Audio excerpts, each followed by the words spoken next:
আচ্ছা দেখো, প্রবলেম 7-এ কি আছে? Draw ILD for R A, V A এবং এম এ। তাইলে এখন এখানে আর এ ড্র করতে গেলে আমার কি করতে হবে? এই পয়েন্টটাকে কি করতে হবে? 1 ইউনিট উপরে তুলতে হবে। তাইলে এই পয়েন্টটাকে যদি আমি 1 ইউনিট উপরে তুলি, তাহলে আমার ডায়াগ্রামটা কীরকম হবে? শুরুতে এরকম, তারপরে হচ্ছে বিডি হবে এইরকম, ঠিক আছে? এখন এখানে ভ্যালু হচ্ছে 1, এখানেও 1, এখানেও 1, ঠিক আছে? তারপরে বিএ কীরকম হবে? এখানে যদি আমি একটা গাইডেড রোলার বসাই, যেহেতু লেফট সাইড নেই তাহলে লেফট সাইড আর ড্র করলাম না, রাইট সাইডকে উপরের দিকে টান দিলে কী হবে? এ বি অংশ পুরোটা আমার উপরে উঠে যাবে না?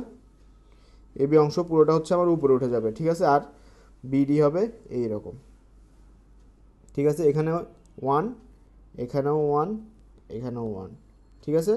তারপরে দেখো, এম এ ড্র করতে গেলে কি করতে হবে?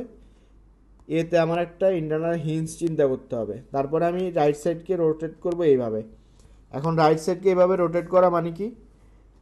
মানে হচ্ছে আমার এই সাইডটা নিচে নেমে যাবে, ঠিক আছে? আর বিডি অংশটা এরকম হবে, ঠিক আছে? এখন দেখো, একটা বিম আছে আমার কাছে, ধরো।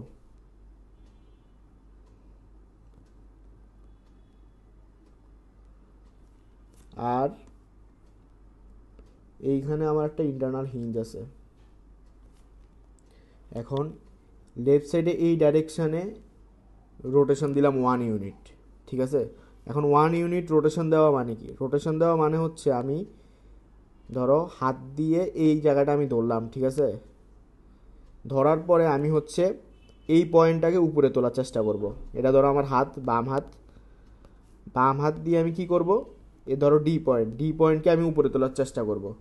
যদি ডি পয়েন্টের মুভমেন্ট হয় তাহলে আমার ডায়াগ্রামটা এরকম হবে না? আর রাইট সাইডেও আমি এরকম যদি দিই, তো রাইট সাইডে এরকম দিলে কি হবে? রাইট সাইডে ধরো আমার হাত এরকম আছে, হাত দিয়ে আমি কি করতেছি? ডি পয়েন্টকে উপরে তোলার চেষ্টা করতেছি, তাইলে আমার ডায়াগ্রামটা হবে এরকম। আর যদি দেখো, আমি রোটেশন দিলাম কিন্তু ওই পয়েন্টের কোনো মুভমেন্ট হচ্ছে না, কীরকম দেখো, ধরো এখানে আমার ইন্টারনাল হিঞ্জ আছে ডি, এখানে একটা